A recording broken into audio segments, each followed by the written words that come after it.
बिस्मिल्लाहिर्रहमानिर्रहीम अस्सलामु अलैकुम वरहमतुल्लाहि वबरकातुहू। नाज़रीन, आप देख रहे हैं दुनिया मेरे आगे यूट्यूब चैनल और मैं हूं ग़ुलाम नबी मदनी। आज 19 सितंबर 2021 है और आज दिन है इतवार का।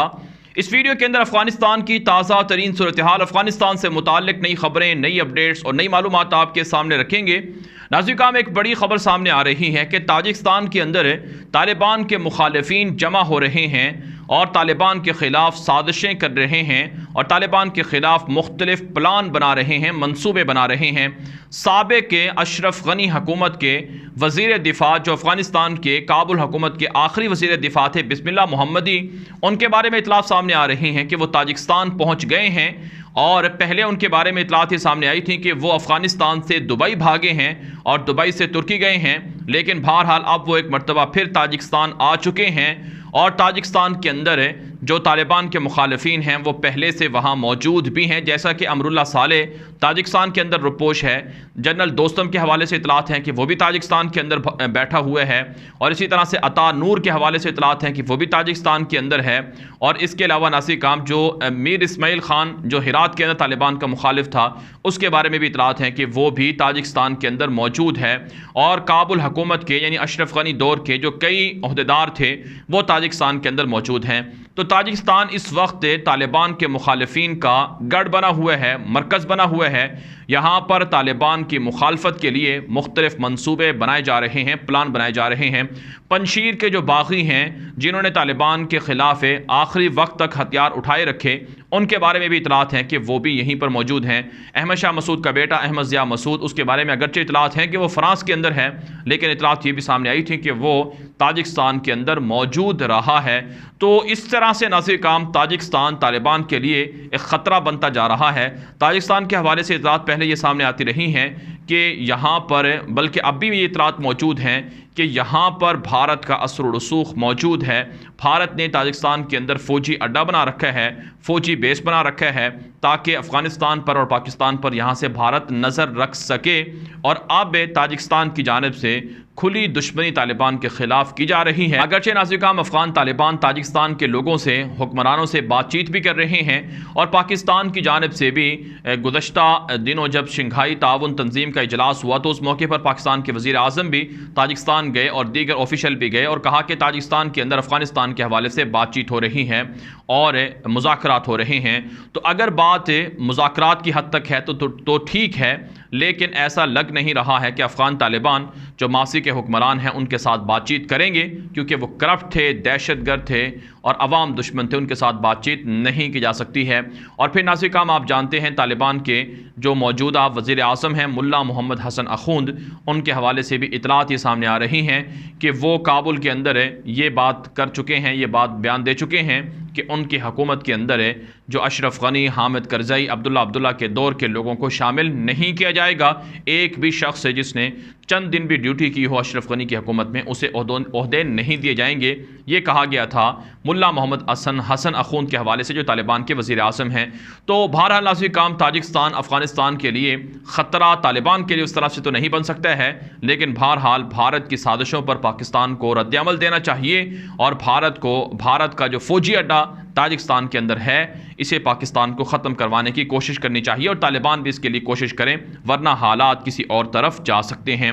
इसके अलावा नाज़रीन काम अफ़गानिस्तान से एक और ख़बर सामने आ रही है कि अमेरिका से जंगी जराइम का एहतिसाब मांगा जा रहा है। अमेरिका ने अफ़गानिस्तान के अंदर बड़े बड़े जंगी जराइम किए हैं, जिसमें अफ़गानिस्तान के अंदर लाखों लोगों को शहीद किया गया, ज़ख्मी किया गया। एक रिपोर्ट सामने आ रही है कि 2002 के अंदर तालिबान के और मुल्ला मोहम्मद उमर मुजाहिद के करीबी साथी मौलाना जलालुद्दीन हक्कानी, जिनके बेटे अनस हक्कानी हैं, मुल्ला सिराजुद्दीन हक्कानी हैं, उनको अमेरिका ने कत्ल करने की बहुत कोशिश की, लेकिन अमेरिका को नाकामी का सामना करना पड़ा। फिर अमेरिका ने एक गांव को शक की बुनियाद पर कि यहाँ मौलाना जलालुद्दीन हक्कानी मौजूद हैं, उस गांव पर बमबारी कर दी, जिसके नतीजे में 159 शहरी शहीद हो गए और 37 घर मुकम्मल तौर पर तबाह हो गए। और नाज़रीन काम आप जानते हैं अमेरिका की जानिब से गुज़श्ता रोज़ भी एतराफ़ किया गया है कि काबुल के अंदर 29 अगस्त को अमेरिका ने जो ड्रोन हमला किया था, ये ड्रोन हमला गलती से हुआ है, इसके अंदर 10 लोग मारे गए थे, 7 बच्चे थे और 3 दीगर अफराद थे। अमेरिका के जो सेंटकॉम के जनरल हैं, जनरल मैकेंजी, उन्होंने एतराफ़ किया है कि यह हमला गलती से हुआ है, हमें इस पर अफसोस है और हम इसका मुआवजा अदा करेंगे। तो नाज़रीन काम, अमेरिका से अब मुतालबा किया जा रहा है कि अफ़गानिस्तान के अंदर जितने जंगी जराइम हुए हैं, जितने ड्रोन हमले हुए हैं, उनकी तहकीकात की जाएँ और जंगी जराइम में मुर्तकब लोगों को सज़ाएँ दी जाएँ। नाज़रीन काम, डोनाल्ड ट्रंप के ज़माने में जो आलमी अदालत इंसाफ है उसके अंदर मुकदमा चला था कि अमेरिका अफ़गानिस्तान के अंदर, इराक़ के अंदर जंगी जराइम में मुलव्विस रहा है।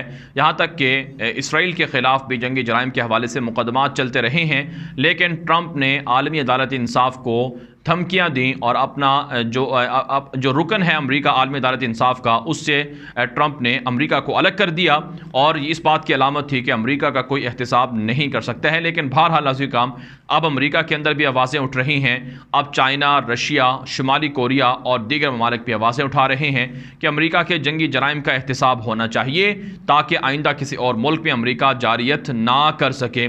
लेकिन बात वही है कि अमेरिका बदमाश है, इसका एहतिसाब कौन करेगा? इसका एहतिसाब सिर्फ़ और सिर्फ चाइना, रशिया और इसकी टक्कर के ममालिक कर सकते हैं और इसके ख़िलाफ़ प्रेशर बढ़ाना चाहिए और पूरी दुनिया के अंदर अमेरिका के ख़िलाफ़ आवाज़ को बुलंद करना चाहिए, राय आम्मा को हमवार करना चाहिए। इसके अलावा नाज़रीन काम, एक और ख़बर सामने आ रही है कि तालिबान ने पंजशीर के अंदर सर्च ऑपरेशन शुरू कर रखा है। तालिबान की जानिब से पंजशीर में जो पहाड़ हैं जहाँ पर असलहे के ज़खायर छुपाए गए थे, उनकी तलाश का अमल जारी है। कुछ तस्वीर सामने आ रही हैं कि तालिबान पंजशीर के पहाड़ों के अंदर मुख्तलिफ़ टीमों के अंदर टीमों की शक्लों में उनको तश्कील दिया गया है जो पहाड़ों के अंदर सर्च ऑपरेशन कर रहे हैं। और अफ़गान तालिबान को अब तक 12 से 13 बड़े असलहे के डिपो और ज़खायर मिल चुके हैं।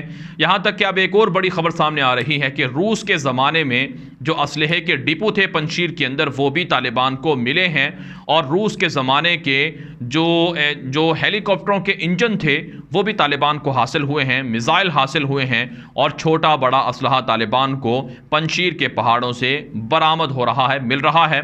तालिबान के ज़राए बताते हैं कि पंजशीर के अंदर अगरचे जंग तो नहीं है, लेकिन पंजशीर के अंदर तालिबान ऑपरेशन कर रहे हैं और तालिबान के ऑपरेशन के अंदर जो वहाँ पर छुपाया हुआ असलहा है वो तालिबान को मिल रहा है।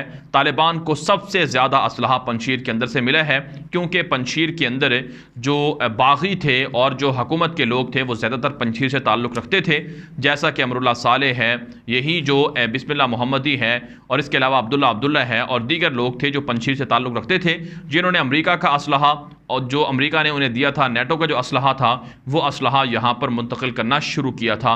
तो इससे आपको अंदाज़ा हो सकता है कि पंजशीर के अंदर जो बागियों को शिकस्त हुई है, इससे तकलीफ़ ईरान को क्यों है, इससे तकलीफ़ जो ताजिकिस्तान है इसको क्यों है और इससे तकलीफ़ भारत को क्यों है और अमेरिका और यूरोप को इससे तकलीफ़ क्यों है। लेकिन बहरहाल नाज़रीन काम, अफ़गानिस्तान के अंदर अफ़गान तालिबान का कंट्रोल मुकम्मल हो रहा है।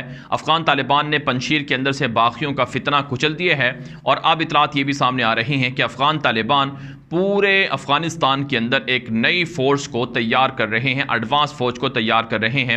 अफ़गान तालिबान के जो नए आर्मी चीफ़ हैं जिनका नाम कारी फसीहुद्दीन है, उनकी जानिब से ऐलान किया गया था कि हम बर्री, बाहरी और फ़िज़ाई तीनों तरह की फ़ौजें बनाएंगे और इसके लिए तैयारियां जारी हैं और नए जो लोग हैं उनको फ़ौज के अंदर भर्ती किया जा रहा है।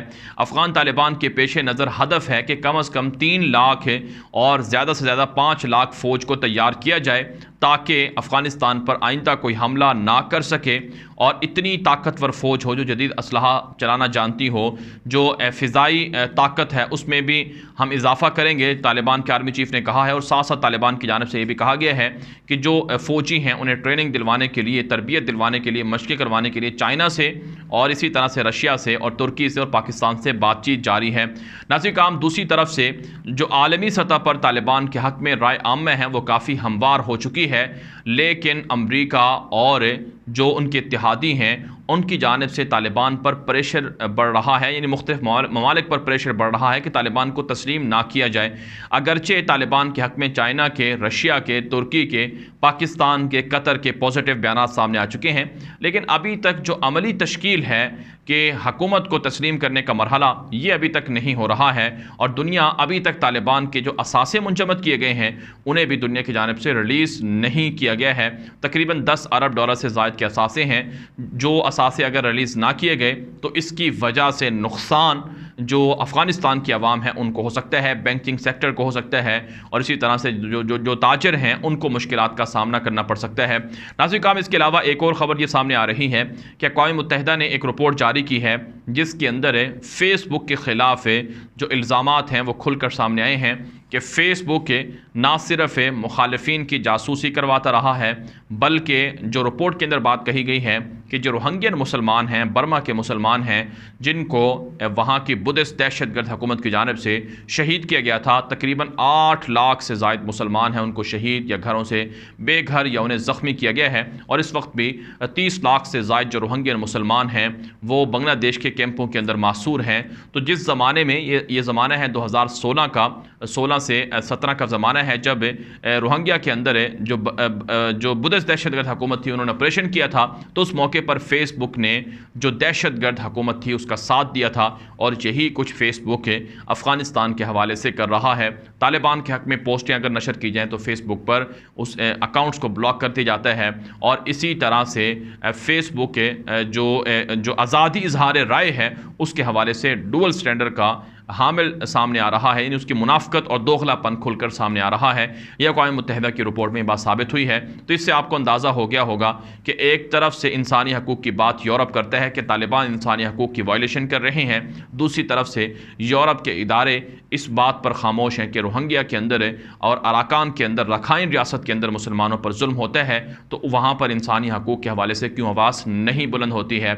और यही कुछ कश्मीर के अंदर होता है। पाकिस्तान के वज़ीर आज़म ने भी कहा है कि लोग, यूरोप के लोग और अमेरिका और मगरब के लोग इंसानी हकूक़ का नाम तो अफ़गानिस्तान के हवाले से ले रहे हैं, लेकिन उन्हें कश्मीर के हवाले से इंसानी हकूक़ का नाम क्यों याद नहीं आता है, जहाँ पर लाखों लोगों पर जुल्म हो रहे हैं। बारह कुफ्रिया ताकतें मुत्तहिद हैं मुसलमानों के ख़िलाफ़, इस्लाम के ख़िलाफ़। उन्हें तकलीफ़ सिर्फ़ और सिर्फ मुसलमानों से और इस्लाम से है, चाहे सलीबी हों, चाहे यहूदी हों, सहयूनी हों, या फिर बुद्धिस्ट दहशतगर्द हों, या फिर RSS जैसे हिंदू दहशतगर्द हों। ये सब मुसलमानों के दुश्मन हैं। मुसलमानों को चाहिए कि वो ख़ुद बेदार हों, आगे बढ़ें, जागें और इस तरह की चीज़ें बनाएं कि जिसके ज़रिए से ख़ुद उनकी पहचान दुनिया के अंदर हो सके, अपनी ताकत में वो इजाफ़ा करें, अपनी फ़ौज बनाएं। चाहे रोहिंग्या के मुसलमान हों, उन्हें अफ़गान तालिबान को आइडियल बनाना चाहिए। उन्हें जो कश्मीर के मुसलमान हों उन्हें अफ़गान तालिबान को आइडियल बनाना चाहिए। फ़लस्तीन के मुसलमान हों उन्हें अफ़गान तालिबान को आइडियल बनाना चाहिए। गुरेला कार्रवाइयाँ शुरू करनी चाहिए, फ़िदाई हमले करने चाहिए, और इसके अलावा जंगी तैयारियाँ करनी चाहिए। खून दिया जाता है, कुर्बानी दी जाती है, कुर्बानी के बाद आज़ादी मिलती है। तो इंशाअल्लाह इस्लाम का और मुसलमानों का उरूज हो रहा है, और कुफ्रिया ताकतों का जो अंजाम है अब वो इबरतनाक होने वाला है। इंशाअल्लाह अल्लाह रब्बुल इज़्ज़त मुसलमानों को जहाँ जहाँ मज़लूम है उनको ज़रूर इंसाफ मिलेगा, और जो मज़लूम तबकात हैं उनकी जो ख्वाहिशात हैं उनको भी वो भी पूरी होंगी, और ज़ालिमों का अंजाम भी इबरतनाक होगा। ये वीडियो दोस्तों के साथ व्हाट्सएप पर, फेसबुक पर, इंस्टाग्राम पर, हर जगह पर लाज़मी नशर करें ताकि लोगों को हक़ाइक़ मिल सकें, लोग प्रोपेगेंडे झूठ से बच सकें। अपनी राय कमेंट के ज़रिए से, व्हाट्सएप के ज़रिए से, फेसबुक के ज़रिए से हमें पहुँचाया करें, ताकि आपकी राह की रोशनी में वीडियोज़ को हम बेहतर और अच्छा, मज़ीद अच्छा बनाते हैं। अब तक के लिए इतना ही इजाज़त दीजिए। अस्सलामु अलैकुम व रहमतुल्लाहि व बरकातुहू।